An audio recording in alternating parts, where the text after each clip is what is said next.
Hey, what is up everyone? Today we got a pretty unique story. It's narrated by Frederick Surrey. Get cozy and watch till the end, guys. Beneath the barren surface of a world long forgotten by the Imperium, deep within corridors that hadn't known the touch of living breath for 60 million years, something impossible waited in the darkness. The world had no name in Imperial records, listed only as a dead planet in the outer reaches of the Segmentum Obscurus, a rocky sphere of dust and silence orbiting a dying star. But beneath that desolate surface lay chambers vast enough to swallow cities whole, passageways carved with mathematical precision through solid bedrock, and crypts containing legions of sleepers who had abandoned flesh for the cold certainty of living metal. This was a Necron tomb world, one of countless thousands scattered throughout the galaxy like seeds planted in an ancient garden of death. The tomb belonged to a minor dynasty, neither great enough to be remembered in the annals of the war in heaven, nor small enough to have been completely lost to the ravages of time. Its name, in the clicking language of the Necron Tyre, translated roughly to the world of silent contemplation, though no living being had spoken that name in an age beyond counting. The world's surface bore the scars of its transformation, the remnants of atmosphere processes that had long since ceased their function, the foundations of cities that had crumbled to dust, while their inhabitants slept below in stasis crypts, waiting for a signal that might never come. The tomb itself was a marvel of ancient engineering, a three-dimensional maze of chambers and corridors extending for hundreds of miles beneath the planet's crust. At its heart lay the primary resurrection chamber, a vast cathedral of dark metal and green glowing crystal, where the dynasty's nobles rested in sarcophagi of living metal. Surrounding this central chamber, arranged in concentric circles like the rings of a target, were the lesser crypts, where warriors by the tens of thousands waited in suspended animation, their necrodermis bodies inactive but not truly dormant, maintained by systems that drew power from the planet's core itself.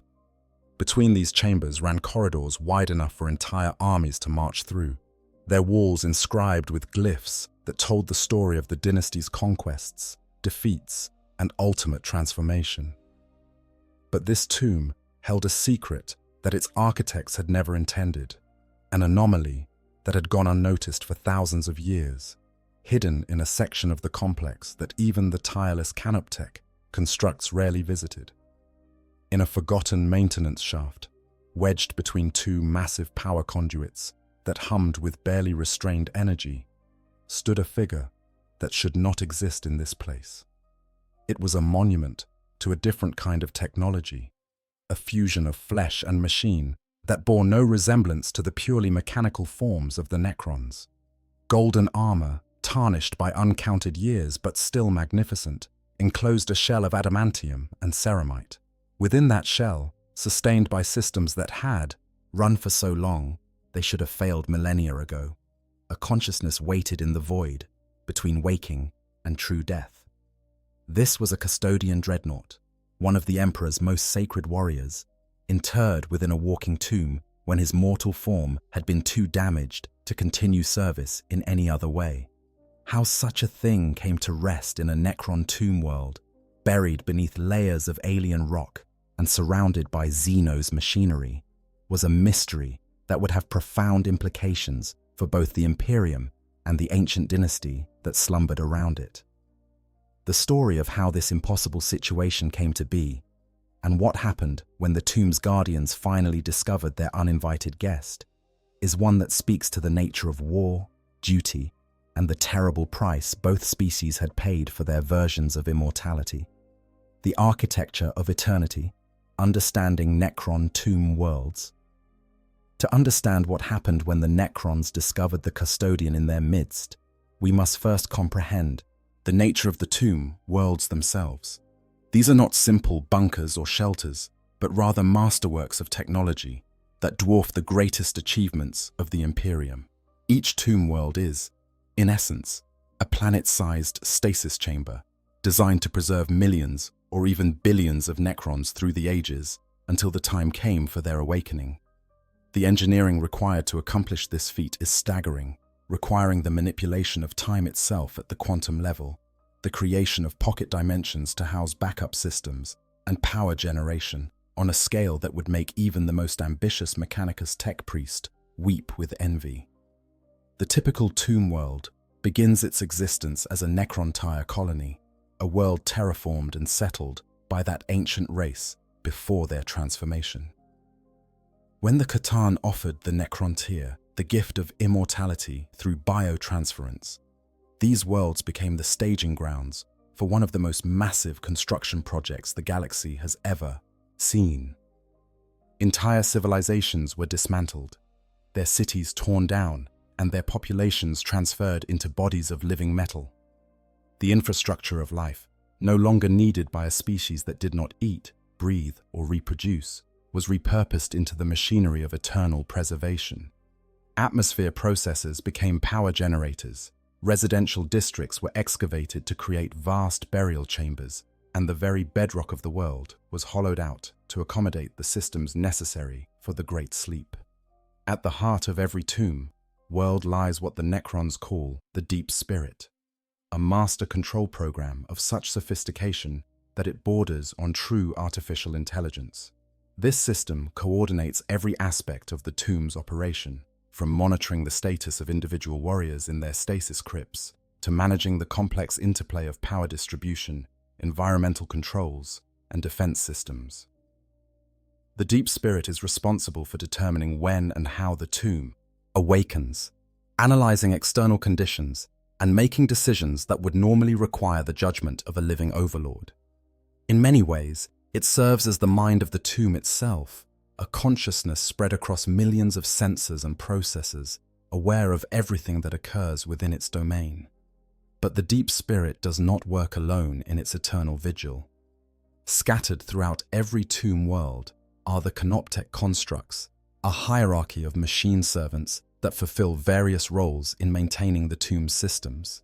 At the base of this hierarchy are the Canoptech scarabs, beetle-like constructs no larger than a human hand, but possessed of capabilities that would astound Imperial tech priests. These scarabs are matter conversion machines of the highest order, capable of consuming virtually any substance and breaking it down into its constituent atoms, then reassembling those atoms into whatever the tomb requires. Need a replacement power coupling? A swarm of scarabs can fabricate one from raw rock in a matter of hours. Detecting structural damage in a critical support column, scarabs can repair it by consuming damaged material and replacing it with fresh necrodermis. The scarabs operate in vast swarms, their individual simple programming coordinated by carrier waves from higher-order Canoptech constructs. A single scarab is little more than an automaton, following basic protocols to seek out damage and repair it. But when thousands or millions of scarabs work in concert, directed by the will of their controllers, they become a force of staggering capability. Given sufficient time and resources, a large enough swarm of scarabs could literally consume and rebuild an entire city, reducing hab blocks to atomic slag and reassembling the matter into Necron structures with mathematical precision. In battle, scarab swarms serve as living weapons, unleashed against enemy fortifications to strip away armor and flesh with equal efficiency. But their true purpose has always been maintenance and preservation. Overseeing the scarabs are the Canoptech spiders, massive arachnoid constructs that serve as mobile command nodes and fabrication centers. Where scarabs are simple tools, spiders possess complex adaptive programming that allows them to respond to novel situations and coordinate responses to threats. A spider's primary function is to maintain the tomb's critical systems, using its sophisticated sensors to detect malfunctions and its fabricator arrays to effect repairs or manufacture replacement components. But spiders are also warriors when the need arises, equipped with powerful melee weapons and capable of generating scarab swarms from their own internal reserves of matter and energy. Their anti-gravitic propulsion allows them to navigate the tomb's corridors with surprising speed, despite their bulk, and their layered subroutines give them a degree of tactical awareness that makes them formidable opponents. When 3 or more spiders operate in concert, something remarkable occurs. One unit takes overall command, linking its processing capacity with the others to create what the Necrons call a Gestalt supermind, a temporary collective intelligence far greater than any individual spider could achieve alone. This networked consciousness can coordinate the activities of thousands of scarabs and dozens of other canoptech constructs with perfect efficiency, responding to threats and problems with a speed and precision that rivals the tactical acumen of living commanders. The Gestalt can adapt its strategies in real time, learning from each encounter and adjusting its responses accordingly, making it nearly impossible to surprise or outmaneuver. Complementing the spiders are the canoptech wraiths, infiltration and reconnaissance units that phase in and out of reality as they patrol the tomb's boundaries. Wraiths are the eyes and ears of the deep spirit, slipping through solid walls and scouting areas that other constructs cannot reach. Their ability to move through matter makes them ideal for detecting intruders who might try to bypass the tomb's conventional defenses, and their dimensional instability makes them exceptionally difficult to target in combat. A wraith can phase through an enemy's armor to strike at vulnerable components, then vanish before retaliation is possible, making them among the most feared of canoptech constructs. The tomb's physical structure is designed around principles of defense in depth and redundancy. Primary systems are backed up by secondary systems, which themselves have tertiary backups, all distributed throughout the tomb's volume to prevent any single failure from being catastrophic. Power is drawn from multiple sources, tapped from the planet's geothermal core, collected by exotic energy harvesting systems that extract energy from quantum fluctuations in space-time itself, and stored in vast batteries of crystallized energy scattered throughout the complex. Even if 90% of these systems were destroyed, the remaining 10% could keep the tomb operational indefinitely. The stasis crypts themselves are marvels of temporal manipulation, creating bubbles of frozen time around each occupant.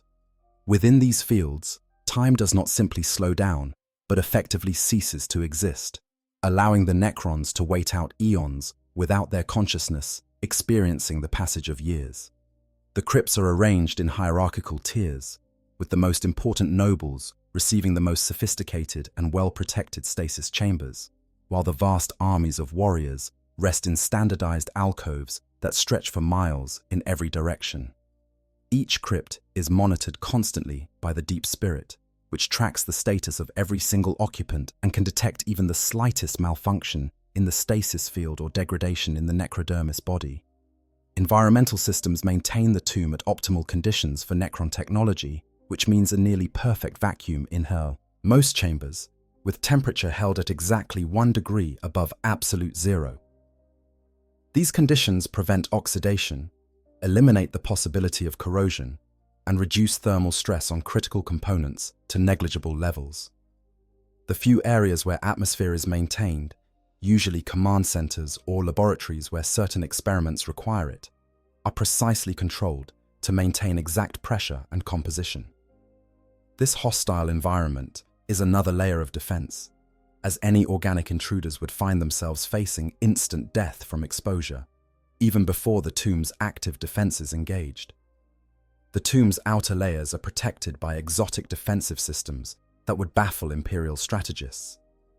Gauss pylons capable of atomizing matter at the molecular level stand watch at key approaches, while tesseract labyrinths containing imprisoned Cetan shards can be unleashed against particularly dangerous threats. Quantum shielding makes entire sections of the tomb resistant to conventional weapons, while transdimensional minds wait in pocket realities, ready to phase into normal space when sensors detect intruders.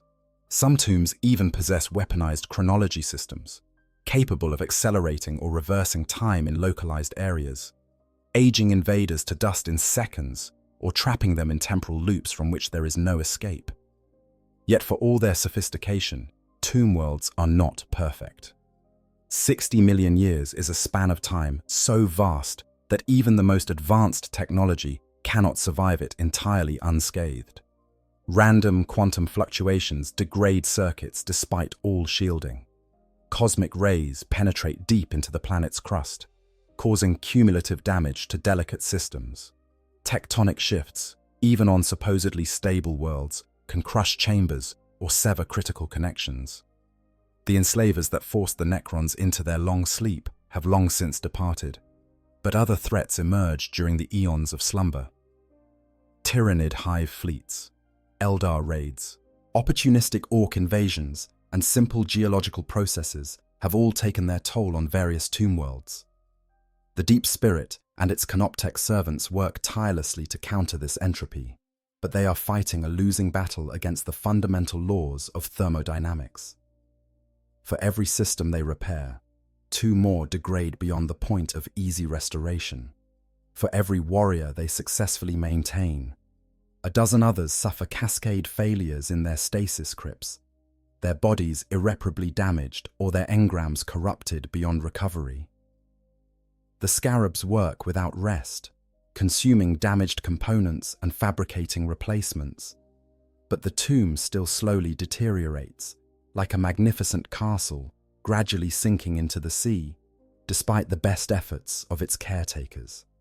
This slow degradation creates gaps in the tomb's awareness, blind spots where sensors have failed, and Canoptech patrols rarely venture.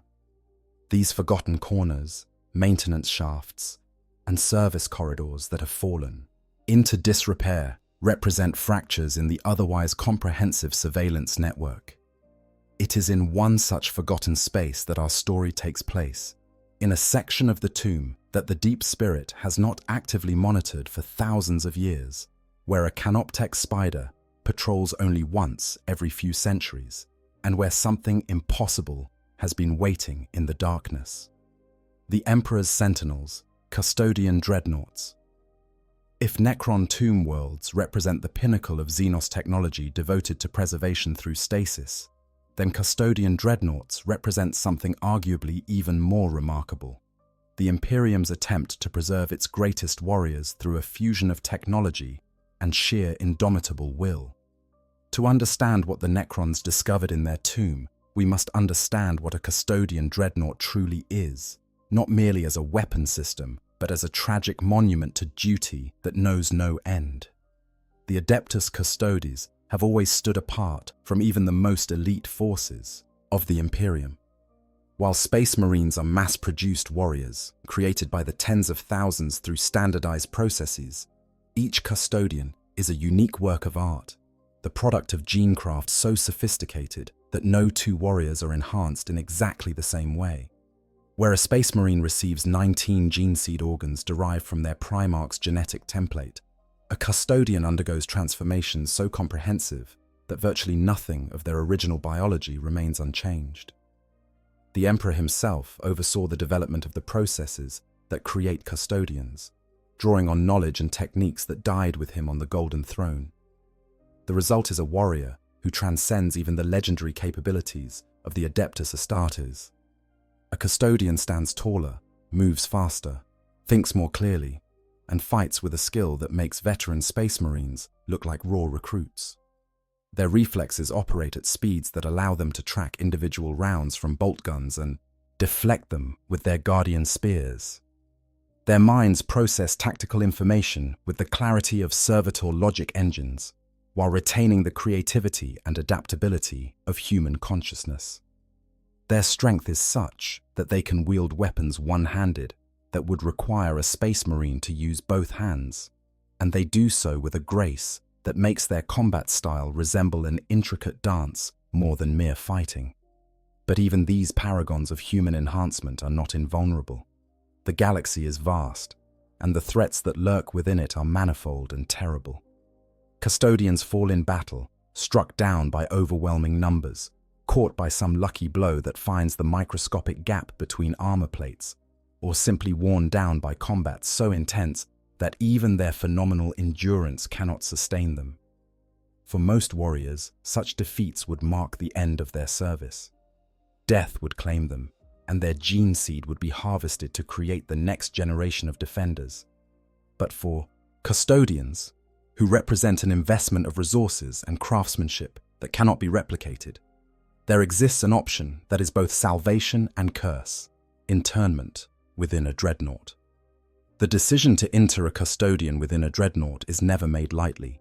It requires the warrior's body to be catastrophically damaged, broken beyond even the considerable abilities of Imperial medicine to repair, yet with their mind intact and their will to serve undimmed. The warrior must choose this path themselves, for no custodian would ever be forced into such service against their will.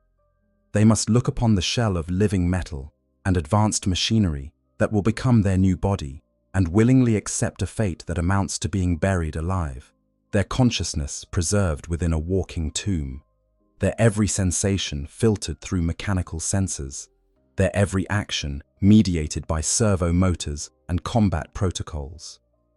The Contemptor pattern Dreadnought chassis used for custodians is not the standard pattern employed by Space Marine chapters. While it shares the basic configuration, a sarcophagus containing the pilot mounted within a bipedal war machine, the Custodian version is superior in every measurable way. Constructed during the Great Crusade, using techniques that were cutting edge even during humanity's technological zenith, the Custodian Contemptor is faster, stronger, and more resilient than its Astartes counterpart. Its armor is forged from auramite, the same golden alloy used in Custodian armor, a substance so sophisticated that each molecule is individually crafted at the quantum level to provide maximum protection while maintaining flexibility. The Contemptor Galatus pattern, one of the most common variants used by the Custodes, is armed in a manner befitting its pilots. Instead of the standard power fist and ranged weapon combination found on most dreadnoughts, the Galatus carries a massive Galatus warblade, a sword so large that it would be impossible for an unaugmented human to even lift, yet which the dreadnought wields with fluid grace that belies its size. The blade incorporates a twin-linked Infernus incinerator, allowing the pilot to bathe enemies in promethium fire even as they cleave through armor with the power field edge. For defense, the Galatus carries a Presidium shield, a massively enlarged version of the storm shields used by Custodian sentinels, capable of projecting a protective energy field that can deflect even concentrated Lascanon fire. The Contemptor Achilles pattern, another variant in the Custodian arsenal, sacrifices some defensive capability for increased offensive power. Armed with a dread spear, a massive lance that can pierce the armor of enemy tanks and impale demon princes with equal ease, the Achilles is designed for aggressive forward combat. Its wrist-mounted weapons can be configured with storm bolters, Infernus incinerators, or even rarer Adrathic destructors, weapons that unmake matter at the subatomic level. The Achilles is a testament to the Custodian philosophy of overwhelming offense, designed to destroy the Emperor's enemies with such decisive force that defense becomes unnecessary. But regardless of which pattern is used, all Custodian dreadnoughts share certain characteristics that set them apart from their Space Marine equivalents. Their sensory systems are far more sophisticated, incorporating technology that some suspect has its origins in the Dark Age of technology. A Custodian pilot doesn't merely see through optical sensors, but experiences a form of hyper-awareness that integrates visual, thermal, electromagnetic, and even subtle gravitational data into a comprehensive battlefield picture. Their armor doesn't simply resist damage, but actively repairs itself through the miracle of self-replicating nanomachines woven into the very structure of the chassis. Their weapons are not mass-produced, but individually crafted masterworks, each one unique and irreplaceable. The interior of a Custodian dreadnought sarcophagus is both a marvel of life support technology and a prison of the most refined cruelty. The pilot, reduced to a torso and head through the removal of their ruined limbs, is suspended in an amniotic tank filled with nutrient-rich fluid that keeps their remaining organic tissue alive. Neural interfaces pierce directly into their brain, creating connections so intimate that the pilot's thoughts become the machine's commands without any perceptible delay. Pain suppressors and neural stabilizers attempt to filter out the most traumatic sensations of the transformation, but they can never completely eliminate the fundamental wrongness of existing as a consciousness trapped in a shell of metal. The life support systems that sustain a Custodian pilot are designed to operate for centuries without maintenance, drawing power from the Dreadnought's atomantic arc reactor, a miniaturized fusion plant that can run for millennia on a single fuel cell. Redundant systems ensure that even catastrophic damage to the Dreadnought's exterior will not necessarily doom the pilot. Backup power cells and emergency stasis fields activate automatically if primary systems fail, buying time for recovery and repair. The systems are so robust that there are documented cases of Custodian Dreadnoughts surviving complete burial under collapsing buildings, remaining active and aware in the darkness for months until they could be excavated. But this technological marvel comes at a terrible cost to the pilot's humanity. To be interred within a Dreadnought is to lose almost everything that defined one's existence as a mortal being. The simple pleasure of eating and drinking, gone, replaced by intravenous nutrient feeds. The feeling of sunlight on skin, the touch of another living being, the ability to simply walk through a garden or run one's fingers through water, all lost, traded away for the ability to continue serving the Emperor in a body that can crush tanks and shrug off weapons that would vaporize an unprotected human. The pilot becomes less a person and more a weapon system that happens to think and feel, their existence reduced to periods of combat activity, separated by long stretches of enforced hibernation in the darkness of some armory or shrine. Yet despite these sacrifices, Custodians who choose internment do so willingly and without hesitation. For them, the opportunity to continue serving the Emperor outweighs any personal cost.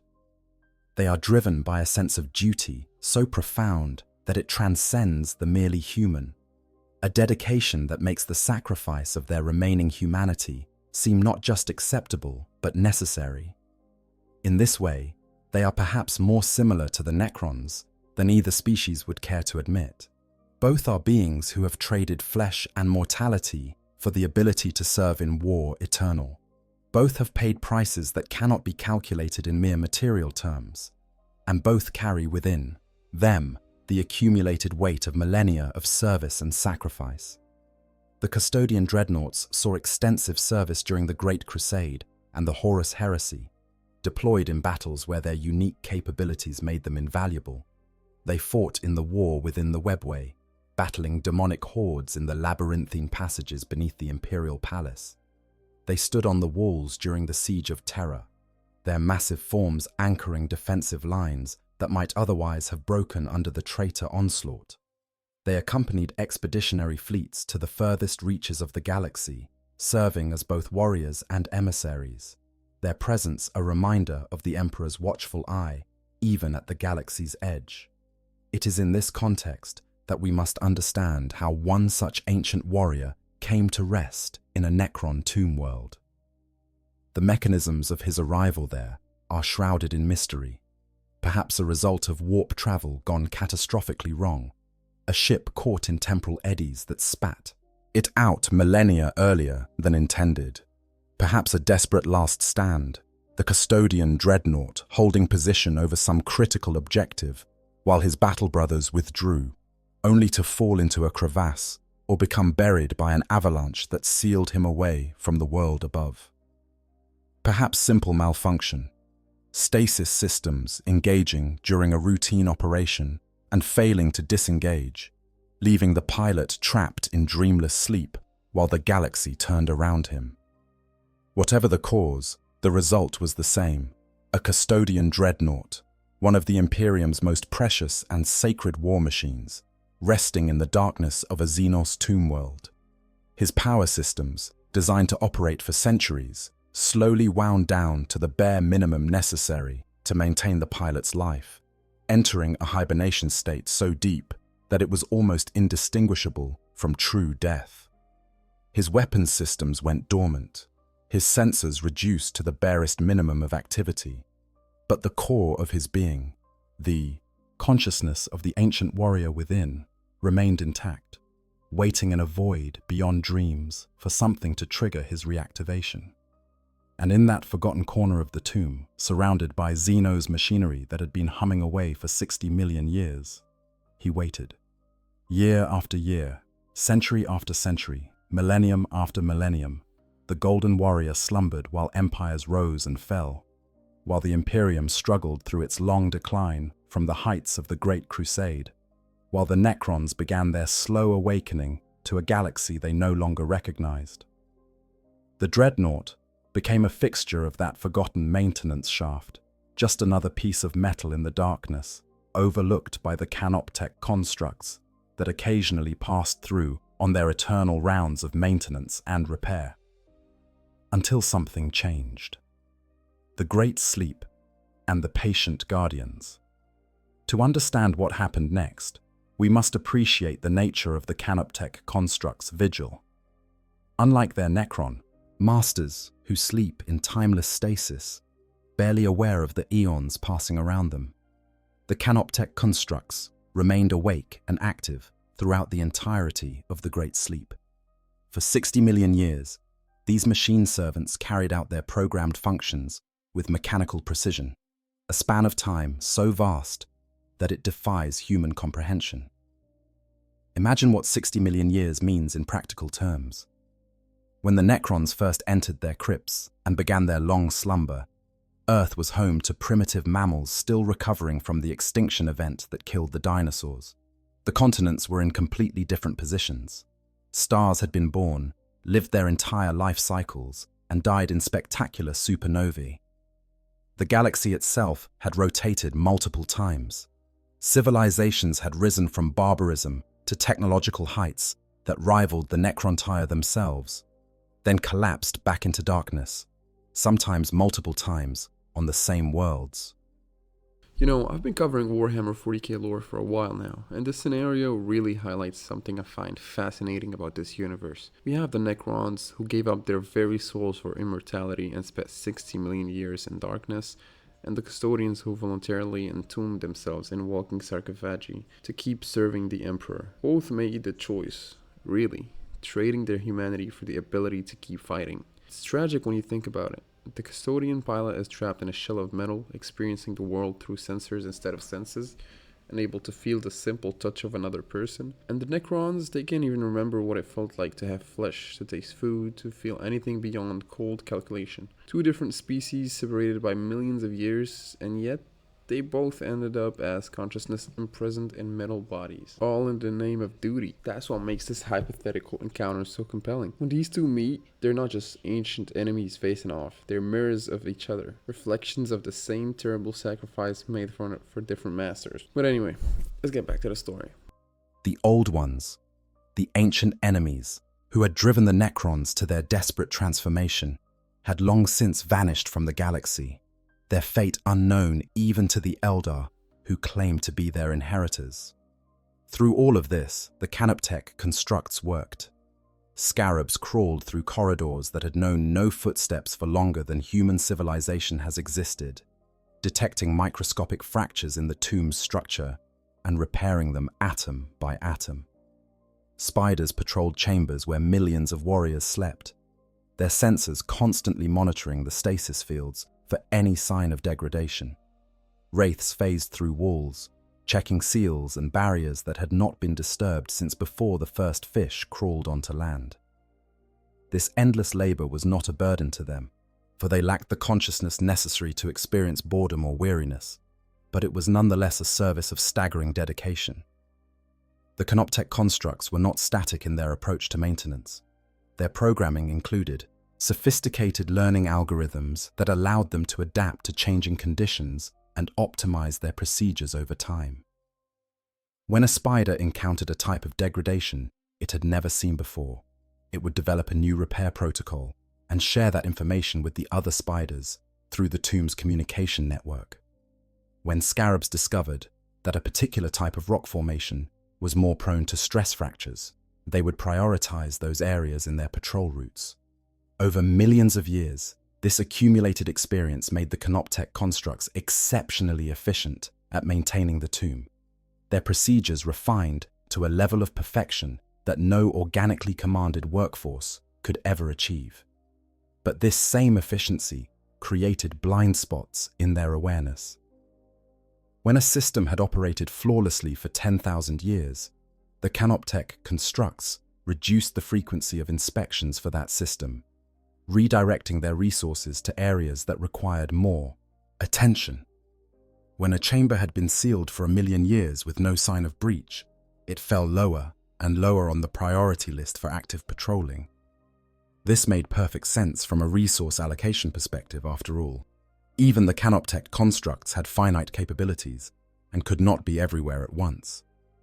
But it meant that certain areas of the tomb received only cursory attention, checked perhaps once every few centuries by a single spider running through a standardized inspection routine. The maintenance shaft where the Custodian Dreadnought rested was one such low-priority area. It was a simple junction point between two major power conduits, designed to allow access for repairs, but rarely needed, since the conduits themselves were among the most robust systems in the tomb. A Canoptech spider passed through it once every 500 years or so, conducting a basic scan for structural integrity and energy flow, but never lingering long since the readings always came back within acceptable parameters. The scarabs visited even less frequently, only entering the shaft when specifically directed to fabricate replacement components for the conduits, a task that hadn't been necessary for several million years. The presence of the Custodian Dreadnought in this shaft was an anomaly that should have been detected immediately when it first arrived, whenever that might have been. But there are several possible explanations for why it went unnoticed. The most likely is that the Dreadnought's arrival coincided with a period of reduced Canoptech activity, perhaps during one of the several times when the tomb's power systems had suffered significant failures and the constructs had to reduce non-essential operations to conserve energy. During such periods, areas like the maintenance shaft might have gone uninspected for thousands of years at a stretch, long enough for the Dreadnought to become simply another part of the background, one more piece of metal in a shaft, full of metal structures. Another possibility is that the Dreadnought's stealth systems, designed to reduce its sensor signature on Imperial battlefields, proved remarkably effective at concealing it from Necron detection methods as well. Custodian equipment incorporates technology from the Dark Age of technology, including exotic materials that bend electromagnetic radiation in unusual ways, and dampening fields that suppress thermal signatures. To Canoptech, sensors designed to detect Necron technology and the biological signatures of organic intruders, the Dreadnought might have appeared as nothing more than a particularly dense section of rock, or an inert piece of machinery, not worthy of detailed investigation. The Dreadnought's own power signature was minimal during its hibernation state, barely a whisper of energy compared to the massive conduits it rested between. Its atomic arc reactor had wound down to the absolute minimum necessary to maintain the pilot's life support systems, generating perhaps 1% of its normal output. This trickle of power could easily be lost in the noise of the conduit's own electromagnetic fields, especially if the Canoptech sensors were calibrated to detect larger energy signatures associated with actual threats or malfunctions. But even the best stealth and the most fortunate timing could not conceal the Dreadnought forever. The Necron's technology, for all its flaws and degradation, remained fundamentally sound, and the Canoptech constructs were nothing if not thorough. Eventually, through random chance or systematic investigation, the truth would come to light. The question was not whether the Necrons would discover their uninvited guest, but when, and what would happen when they did. That discovery began, as so many significant events do, with something small and seemingly insignificant. A swarm of Canoptech scarabs, perhaps 24 of the beetle-like constructs, were making their routine patrol through the lower levels of the tomb when their sensors detected an anomaly in the energy patterns flowing through one of the major power conduits. It was not a dangerous anomaly, not the kind of power fluctuation that would indicate imminent failure, but rather a subtle irregularity in the distribution of energy, a tiny eddy in what should have been a smooth flow. The scarabs, operating on programming that had been refined over millions of years to detect precisely this kind of minor irregularity, diverted from their planned route to investigate. They traced the anomaly back along the conduit, their sensors growing more precise as they narrowed down the location, until they arrived at the maintenance shaft where the source of the disturbance waited. The scarabs paused at the entrance to the shaft, their simple processors attempting to correlate what their sensors were telling them with their stored database of expected conditions. Something in the shaft was drawing a tiny amount of power from the conduit, a parasitic drain so small that it would have been impossible to detect if the scarabs had not been specifically looking for irregularities. The scarabs entered the shaft, their anti-gravitic propulsion carrying them silently through the darkness. Their sensors swept the space, cataloguing the familiar shapes of machinery, the conduits themselves, support structures, access panels, everything exactly as their records indicated it should be. But there, wedged between two sections of conduit, was something that matched no entry in their database. It was large, roughly humanoid in shape, constructed of materials that their sensors identified as metal alloys, but of types they had never encountered before. And it was drawing power. A hair-thin thread of energy tapped somehow from the conduit, feeding into systems that the scarab's sensors could barely detect. The scarab's programming had no protocol for dealing with an unknown artifact of this nature. They were designed to repair Necron technology, to fabricate replacement components, to eliminate obvious threats like intruding organisms or unstable geological formations.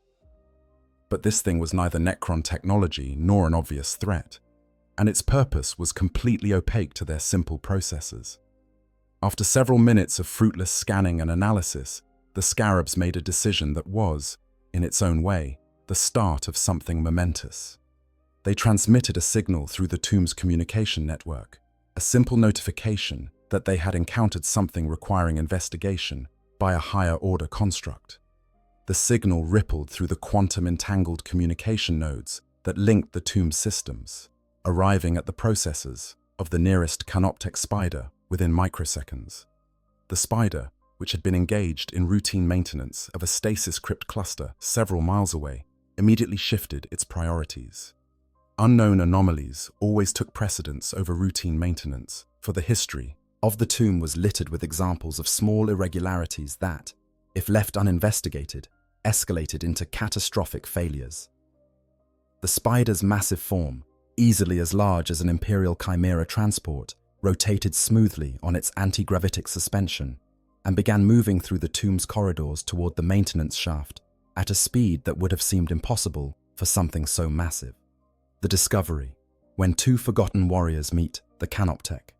Spider arrived at the maintenance shaft 19 minutes after the scarabs had transmitted their alert, a response time that seemed glacially slow by organic standards, but was actually quite prompt given the distances involved and the obstacles the spider had to navigate. The massive construct paused at the shaft entrance, its array of optical sensors cycling through various frequencies as it conducted a preliminary scan. The scarabs chittered excitedly in their ultrasonic language, still clustered around the mysterious golden figure that had so confounded their limited programming. The spider's processors, vastly more sophisticated than those of the scarabs, began a systematic analysis of the anomaly. First, it cross-referenced the object's shape and configuration against every entry in the tomb's database, a record that included not just Necron technology, but also captured examples of Xenos artifacts from the War in Heaven.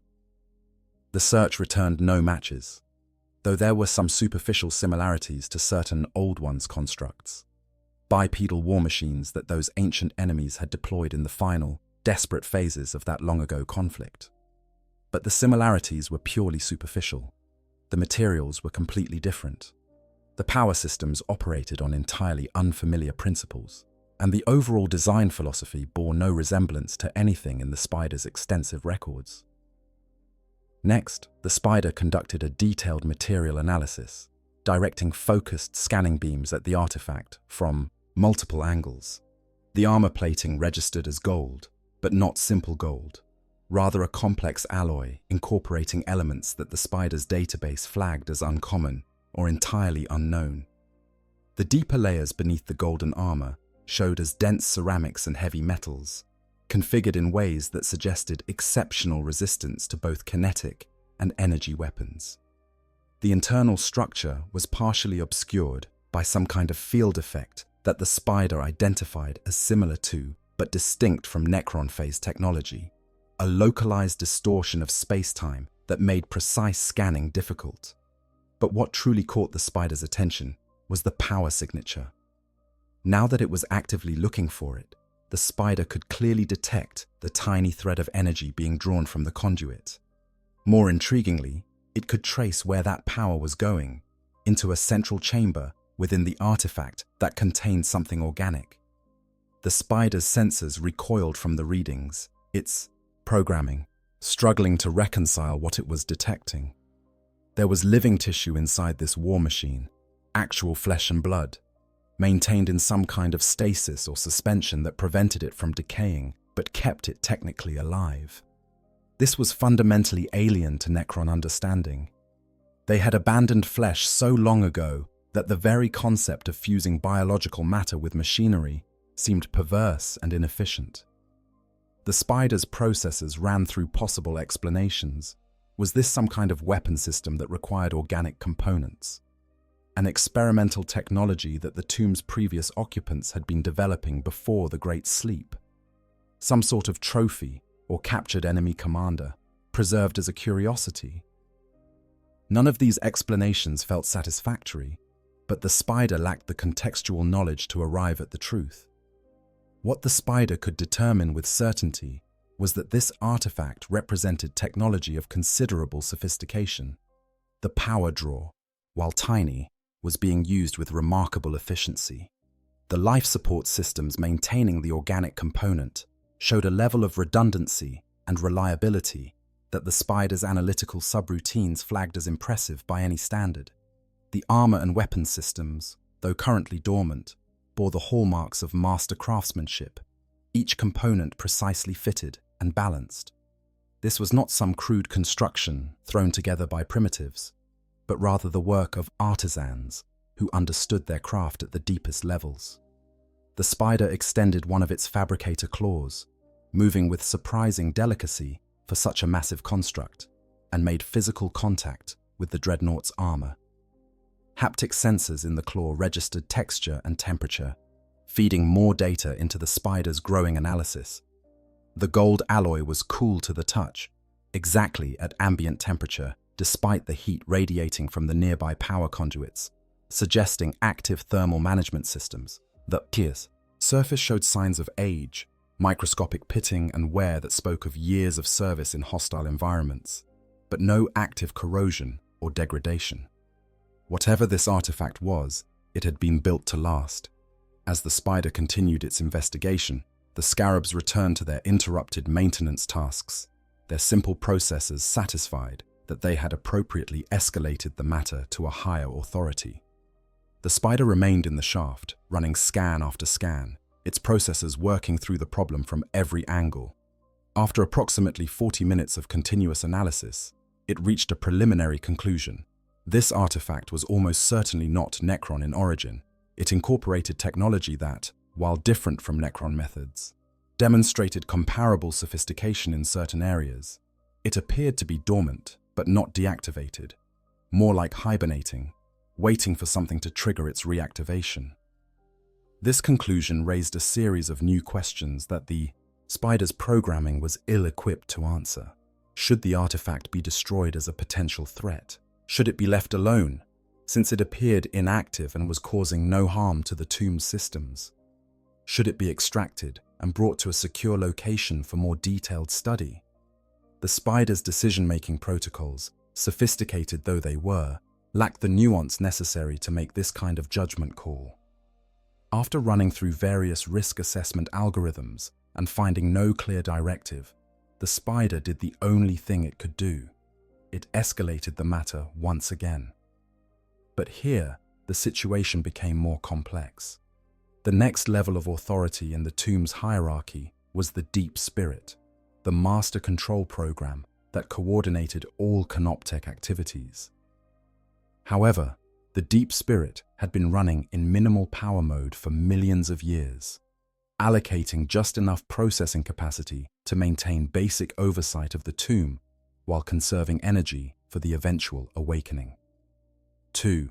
Bring the Deep Spirit to full awareness would require significantly more power, which in turn might trigger alerts in other systems, potentially leading to a cascade of awakenings that the tomb was not yet prepared to initiate. The spider's processors churned through this dilemma for several long minutes. Standard protocols said that unknown anomalies of this magnitude should always be reported to the Deep Spirit immediately. But those same protocols assumed that the Deep Spirit was operating at full capacity and could respond quickly. In the current situation, with the Deep Spirit running at perhaps 10% of normal functionality, the report might sit in a queue for months or even years before being acted upon. By that time, if the artifact proved to be a threat, it could have caused significant damage. After careful calculation, the spider made a decision that would prove fateful. It would not immediately wake the Deep Spirit, not yet. Instead, it would conduct a more thorough investigation, gathering enough data to make a truly informed report when the time came. To aid in this investigation, it transmitted a signal to the two nearest Canoptech spiders, requesting their assistance in forming a Gestalt supermind. The collaborative processing power of 3 spiders working in concert would be far more capable of analyzing the artifact than the single spider working alone. The responding spiders arrived within the hour, their massive forms converging on the maintenance shaft from different directions. Once all 3 were in position, they initiated the Gestalt formation protocol, their individual processors synchronizing and linking through quantum-entangled communication channels. The result was a temporary collective intelligence that, while not truly sentient, possessed analytical capabilities that approached the problem-solving ability of a living cryptech. The Gestalt supermind began its investigation with renewed intensity, deploying sensor arrays that the individual spiders could not have managed alone. It directed swarms of scarabs to conduct microscopic examination of the Dreadnought's exterior, mapping every scratch and scuff, cataloguing every rivet and seal. It used exotic scanning methods that could peer through the Dreadnought's armor in ways that passive sensors could not, building a detailed 3-dimensional map of the internal systems. It even attempted to interface with the Dreadnought's power systems, sending carefully modulated energy pulses in an attempt to establish some kind of communication or data exchange. This last attempt proved particularly interesting. The Dreadnought's systems, recognizing the incoming energy pulses as potential hacking attempts, activated defensive protocols that had been lying dormant for who knew how long. The Gestalt detected a sudden spike in power usage as firewalls engaged and counter-intrusion software spun up, followed by the transmission of a burst of encrypted data that the Gestalt could not even begin to decipher. The message was clear: do not tamper with this system. The Gestalt wisely backed off, noting that the artifact possessed active defensive capabilities that could potentially pose a threat if provoked. But that brief moment of increased activity gave the Gestalt something valuable: actual data on the artifact's power management systems. By analyzing the spike and subsequent return to dormancy, the Gestalt could extrapolate the artifact's normal operating parameters.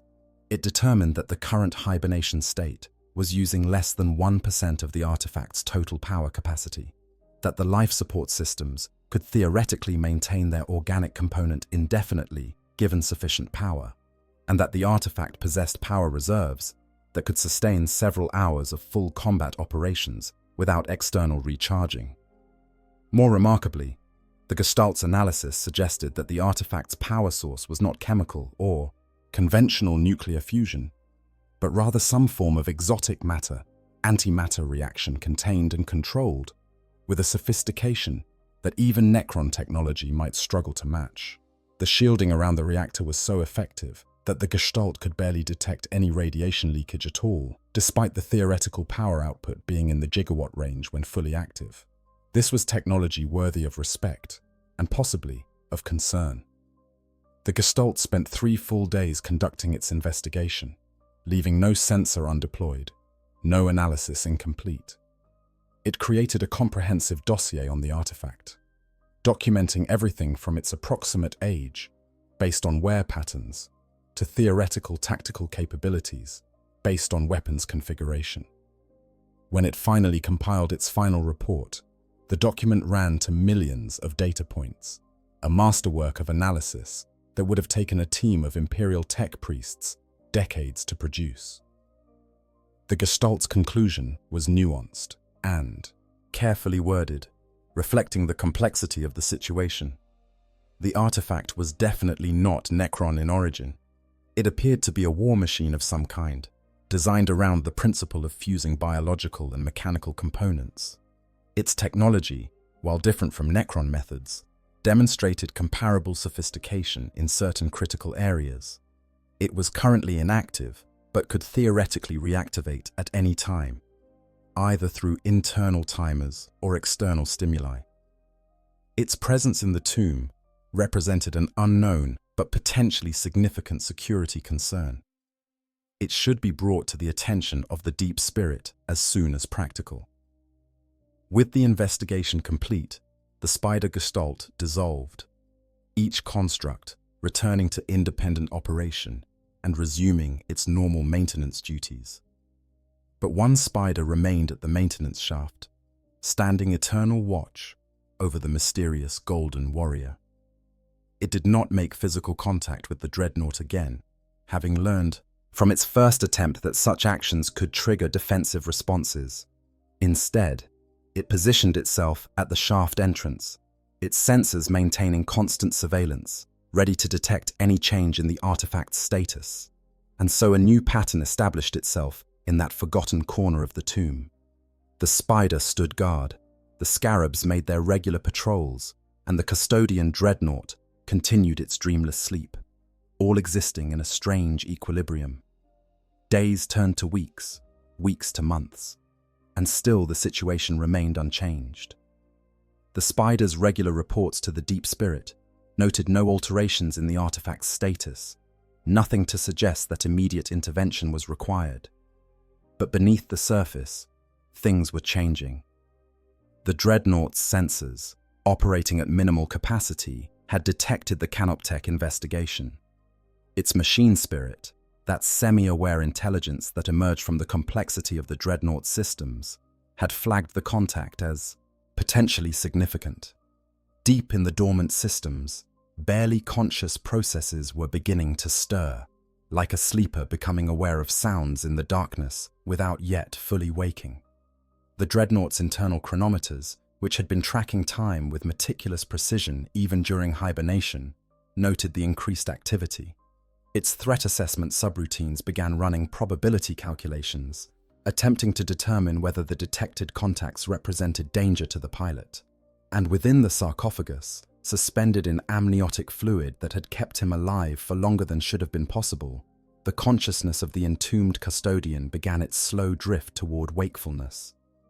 It was not yet consciousness in any real sense, more like the first stirrings of dreams after long sleep. Fragments of memory surfaced and faded, battles fought long ago, oaths sworn to an emperor who might no longer live, duty that transcended even death itself. The pilot's enhanced mind, even in its dormant state, was beginning to recognize that something had changed, that the endless void of hibernation was being disturbed by something external. The situation had become a waiting game, a slow-motion chess match between two kinds of ancient technology. The Necrons, through their Canoptech servants, watched and analyzed, gathering data and waiting for clear guidance on how to proceed. The Custodian Dreadnought, through systems that operated on the very edge of true artificial intelligence, monitored the Watchers and prepared for the possibility that hibernation might be ending. Both sides were patient in ways that organic beings could never match, willing to wait as long as necessary before making their next move. But the waiting could not last forever. Events were in motion throughout the tomb that would soon make the question of the mysterious artifact far more urgent. The Deep Spirit, having received the spider's detailed report, had begun to allocate processing power to analyzing the situation. And in chambers far above the maintenance shaft, in the great resurrection halls where the dynasty's nobles rested, the first of the awakening protocols were beginning to activate. The tomb was waking up. Dynasty rising. When sleeping lords take notice. The awakening of a Necron tomb world is not a sudden event, nor is it uniform across all occupants.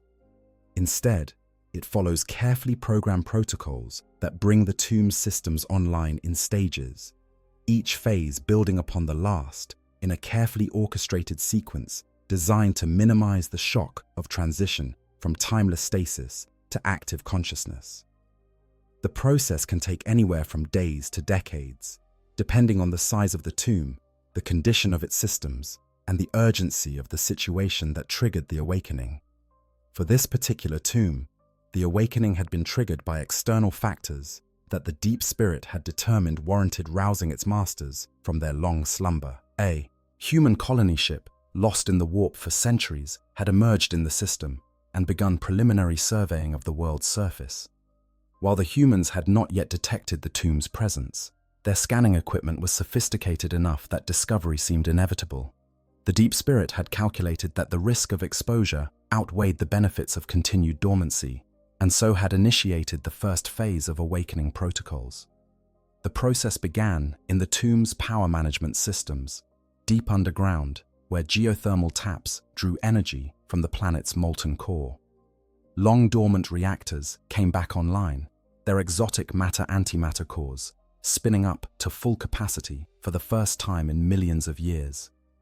Backup power cells that had sustained the tomb during the Great Sleep were carefully brought back to full charge, ensuring redundancy in case the primary systems failed. The flow of energy through the tomb's infrastructure increased exponentially, lighting up conduits that had carried only maintenance-level power for eons. Next came the awakening of the tomb's defensive systems, weapon emplacements on the surface, disguised as natural rock formations or buried beneath layers of sediment, powered up and began running diagnostic routines. Anti-orbital batteries, capable of reducing battleships to slag, conducted test cycles of their capacitors. Tesseract labyrinths containing imprisoned Satan shards began warming, preparing to unleash their godlike prisoners should the threat prove great enough to warrant such extreme measures.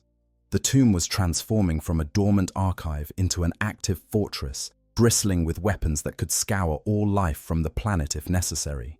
With power flowing and defenses online, the deep spirit turned its attention to rousing the tomb's leadership. In the highest tier of the resurrection chambers, where the most important nobles of the dynasty rested, stasis fields began to thin and fade. The process was delicate, rushing. It could damage the fragile engrams that contained a noble's personality and memories, but it could not be delayed too long, lest the external threat grow beyond containability. One by one, the sarcophagi began their activation sequences, green lights spilling from their seams as systems that had been frozen at the quantum level began to move once more. The first to wake was Overlord Kemreth, called the Eternal Watcher in the Old Tongue, lord of this particular tomb and master of the forces that slumbered within. His consciousness emerged from stasis like a diver rising from deep water, struggling through layers of temporal compression until his awareness finally broke through into something approaching normal causality. The transition was disorienting, even for a being who had undergone it before, like trying to remember a dream while still half asleep. But Kemreth's iron will pulled him through the confusion into clarity. His first sensation was the familiar weight of his necrodermis body, the cold certainty of living metal responding to his thoughts. His second was the awareness of his tomb waking around him, systems coming online throughout the complex, the susurrus of energy flows and the clicking of activation protocols forming a symphony that any Necron noble would recognize. His third sensation, and the one that immediately commanded his attention, was the briefing packet from the deep spirit, data flooding into his consciousness with details of what had occurred during his slumber and why he had been awakened. Kemreth processed the information with the speed that only a machine mind could achieve. The external threat, human explorers, presented a moderate but manageable concern.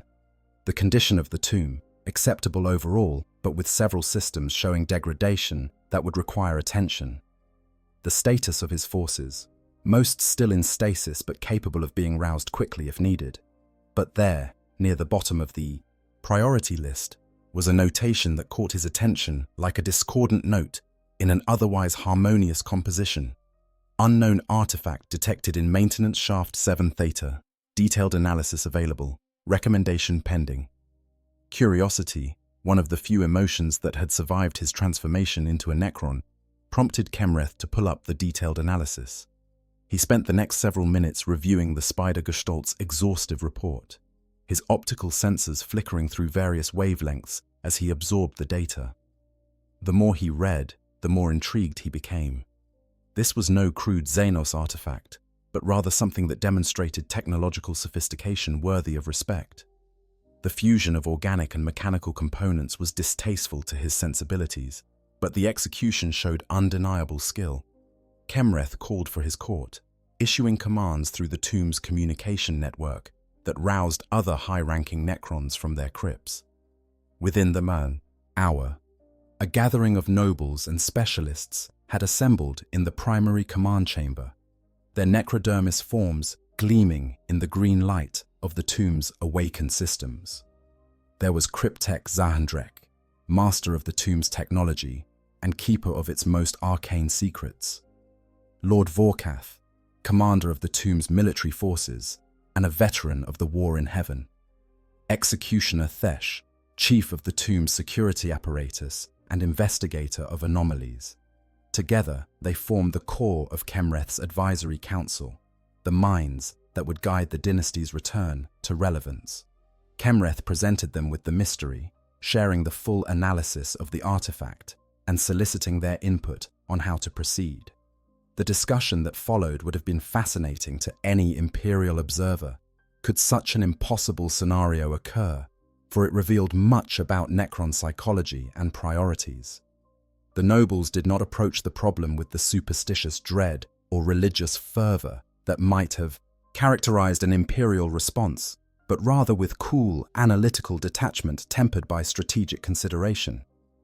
Cryptek Zahandrek was the first to speak, his voice a modulated harmonic of electronic tones. The artifact's power source is of particular interest. The efficiency of containment suggests mastery of strong force manipulation that rivals our own achievements. If we could extract this reactor and study it, the knowledge gained might prove valuable in repairing our own degraded systems. His perspective was purely technological, seeing the Dreadnought as a source of potentially useful components and design principles. Lord Vorkath had a different concern. The weapon systems, while currently dormant, appear formidable. The combination of directed energy weapons and massive close combat capability suggests a design philosophy oriented toward breakthrough assault operations. If this is an example of current Xenos military technology, we must assume that our enemies have continued to advance during our slumber. For him, the Dreadnought represented intelligence data on potential future adversaries, a glimpse into what the awakened Necrons might face in the galaxy. Executioner Thesh approached the problem from a security standpoint. The artifact's presence in our tomb is unexplained and therefore suspicious. It could be a monitoring device, placed here by enemies who discovered the tomb during the Great Sleep. It could be a weapon, waiting for remote activation to strike at us from within our own sanctum. Until we understand how it came to be here, it represents an unacceptable security risk that should be neutralized. The debate continued for some time, each noble presenting their perspective and arguing for their preferred course of action. Some advocated for immediate destruction of the Dreadnought, viewing it as a threat that could not be tolerated regardless of any potential value. Others pushed for intensive study, seeing an opportunity to gain knowledge that might prove valuable in the dynasty's future campaigns. Still others suggested leaving it alone for now, since it appeared inactive, and there were more pressing concerns, like the human exploration fleet currently surveying the system. Kemreth listened to all viewpoints before making his decision, one that reflected both pragmatism and his own curiosity. We will extract the artifact from the maintenance shaft and bring it to a secure containment chamber for detailed study. Cryptek Zandrek will lead the investigation, with Executioner Thesh providing security oversight. If the artifact shows any signs of hostile intent during the extraction process, Lord Vorkath's warriors will destroy it immediately. Otherwise, we proceed with caution and thorough analysis. There is knowledge to be gained here, and I would not waste such an opportunity through hasty action. The decision made, the council dispersed to attend to their various duties. Cryptek Zandrek immediately began planning the extraction operation, calculating the safest way to move the massive artifact without damaging it or triggering any defensive systems. Executioner Thesh assembled a security detail of Lichguard, elite warriors equipped with war scythes and hyperphase swords, who would stand ready to obliterate the Dreadnought at the first sign of threat. Lord Vorkath dispatched reconnaissance units to the surface to monitor the human explorers, ensuring that the dynasty's awakening remained undetected for now. The preparations took 3 days, a remarkably short time given the complexity of the operation. Zandrek designed a specialized grav platform that could lift the Dreadnought's considerable mass without physical contact, minimizing the risk of triggering defensive protocols. The route from the maintenance shaft to the containment chamber was carefully mapped, with backup routes planned in case of unforeseen complications. Security checkpoints were established at intervals, each manned by warriors, ready to bring devastating firepower to bear if the artifact showed hostility. When the extraction team finally arrived at Maintenance Shaft 7 Theta, they found the Canoptek Spider still maintaining its vigil, just as it had for months. The Spider transmitted a final status report, no changes in the artifact's condition, no unusual activity detected, then withdrew to allow the operation to proceed. The extraction team, led by Zandrek himself, approached the Dreadnought with appropriate caution. The Cryptek's first action was to deploy a comprehensive scanner array, conducting one final sweep to ensure there were no surprises waiting. The scans confirmed what the Spider had already documented. The artifact remained in hibernation mode, its power systems at minimal output, its sensors barely active. Satisfied that the immediate risk was low, Zandrek activated the grav platform, projecting an anti-gravitic field around the Dreadnought. What happened next would have been comical in other circumstances. As the grave field took hold and began to lift, the Dreadnought's systems detected the change in gravitational conditions. This triggered a cascade of automatic responses, the Dreadnought's gyroscopes spinning up to maintain balance, its posture control servos engaging to keep it upright, its threat assessment systems flagging the sudden movement as a potential combat situation. Power spiked throughout the Dreadnought systems as layers of hibernation protocols began to peel away, each one bringing the war machine closer to full wakefulness. Inside the sarcophagus, the pilot's consciousness lurched toward awareness. Sensory data that had been filtered down to the barest minimum suddenly flooded through neural interfaces, overwhelming the pilot's long-dormant mind with information. Position, orientation, external contacts, power status, weapons readiness, all of it slamming into a consciousness that was still trying to remember who and what it was. The Custodian's enhanced brain struggled to process the onslaught, military training and centuries of combat experience fighting against the disorientation of unexpected awakening. The Necron extraction team detected the power spike immediately. Executioner Thesh barked a command, and 20 Lichguard leveled their Gauss blasters at the slowly rising Dreadnought, ready to reduce it to its component atoms at the first sign of aggressive action. Zandrek frantically adjusted the grav field parameters, trying to stabilize the lift without triggering further defensive responses. The tension in the shaft was palpable, even for beings who no longer possessed the biological capacity for adrenaline responses. But the Dreadnought did not attack. It continued its automated wake-up sequence, systems coming online in the programmed order, but it made no hostile moves. Its weapons remained pointed at the floor, its sensors conducting sweeps, but not targeting any specific threats. To the watching Necrons, It appeared that the artifact was simply going through standard activation protocols, responding to the change in its situation, but not immediately defaulting to combat mode. Zandrek made a quick decision. Rather than aborting the extraction and potentially leaving the now waking artifact in a location where they had less control, he would proceed with the operation, but accelerate the timeline. He increased the grav field strength, lifting the Dreadnought completely free of the maintenance shaft and moving it smoothly down the corridor toward the containment chamber. The Lich-Guard formed a moving perimeter around the floating artifact, their weapons trained on it at all times, while Zandrek monitored its status through a constant stream of sensor data.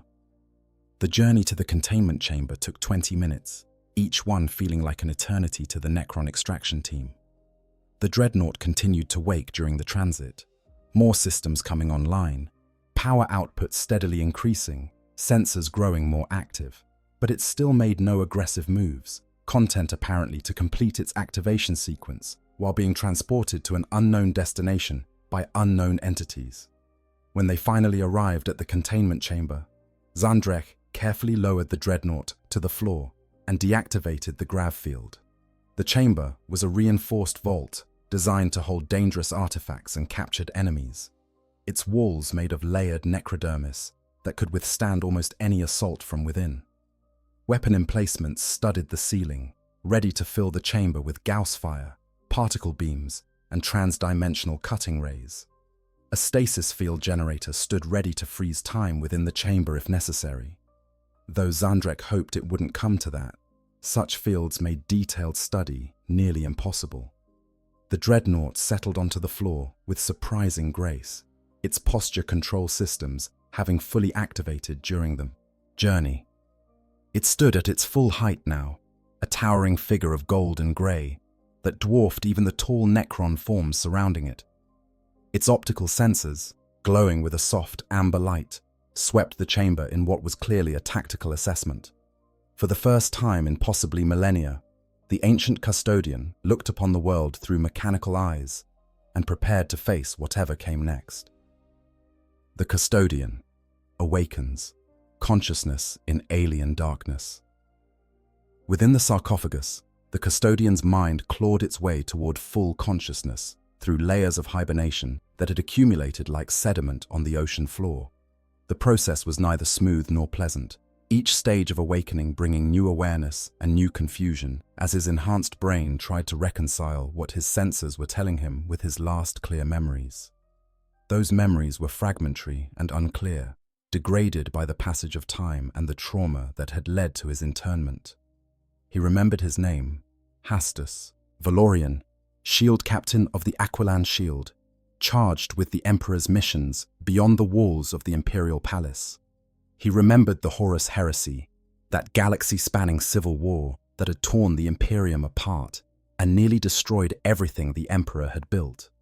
He remembered being wounded, grievously so, his body broken beyond even Custodian regeneration's ability to repair. He remembered the choice to accept internment rather than embrace death, to continue serving the Emperor in a form of living metal.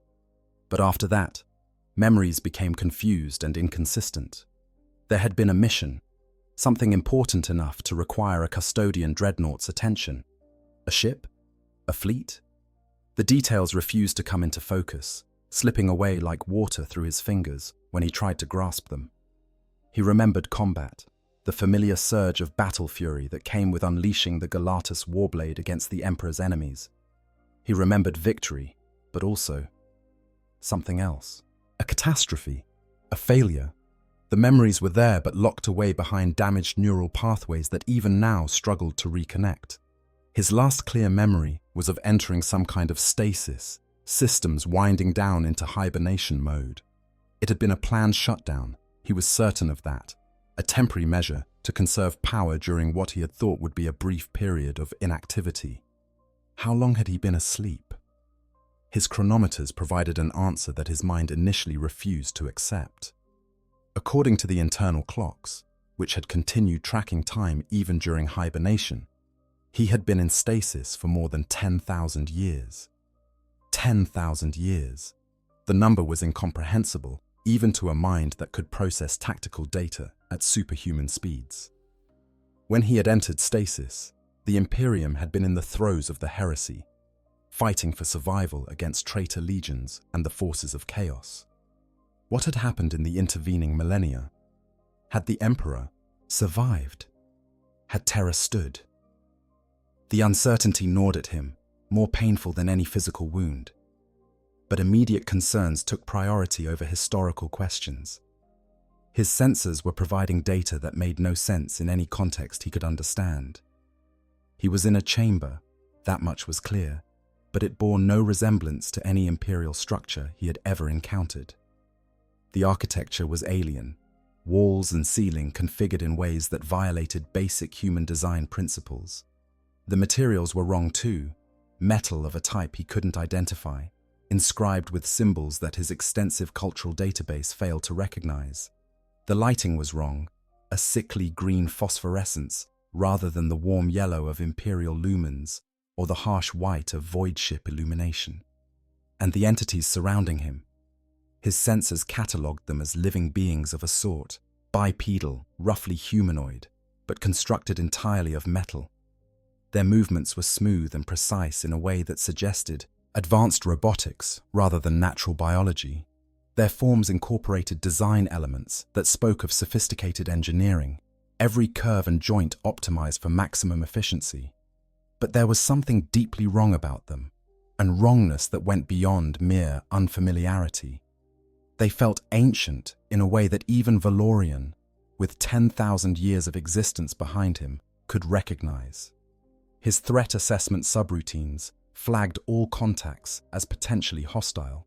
He was alone, surrounded by unknown entities, in an unknown location, with no backup and no clear understanding of how he had arrived here.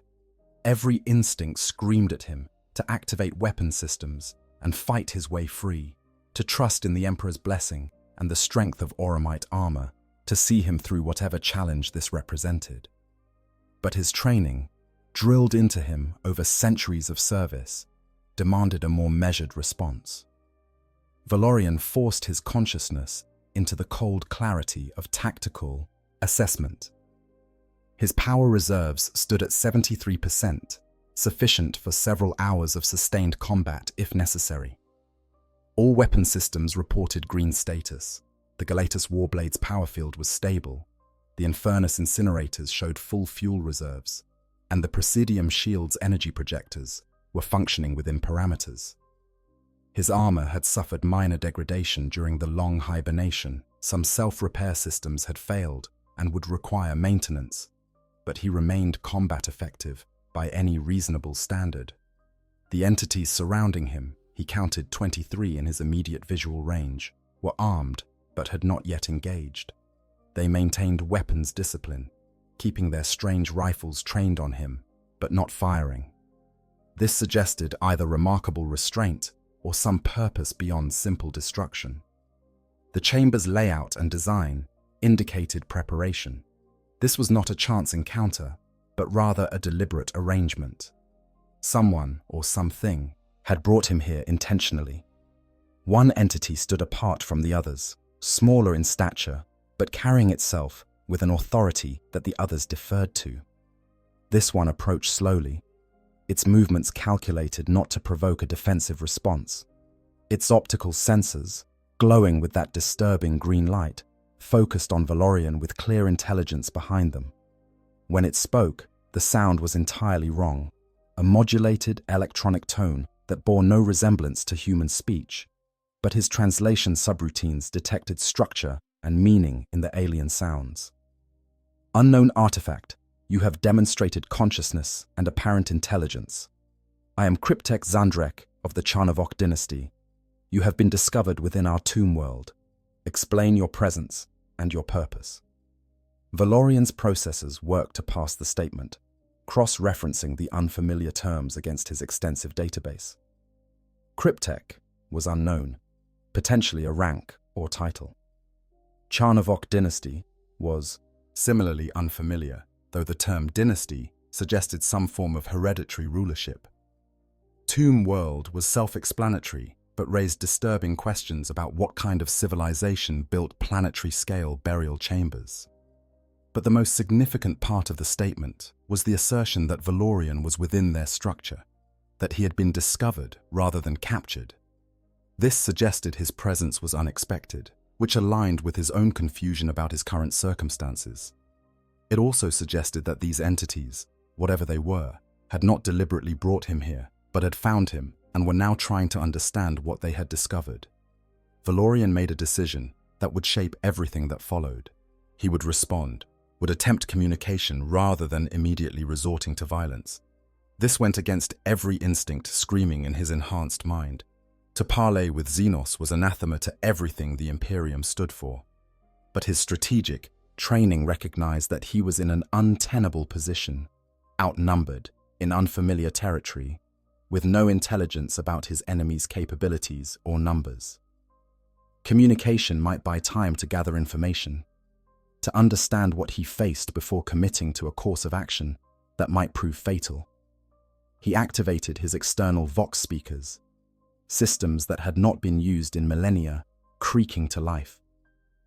When he spoke, his voice emerged as a deep, resonant tone that seemed to make the very air vibrate.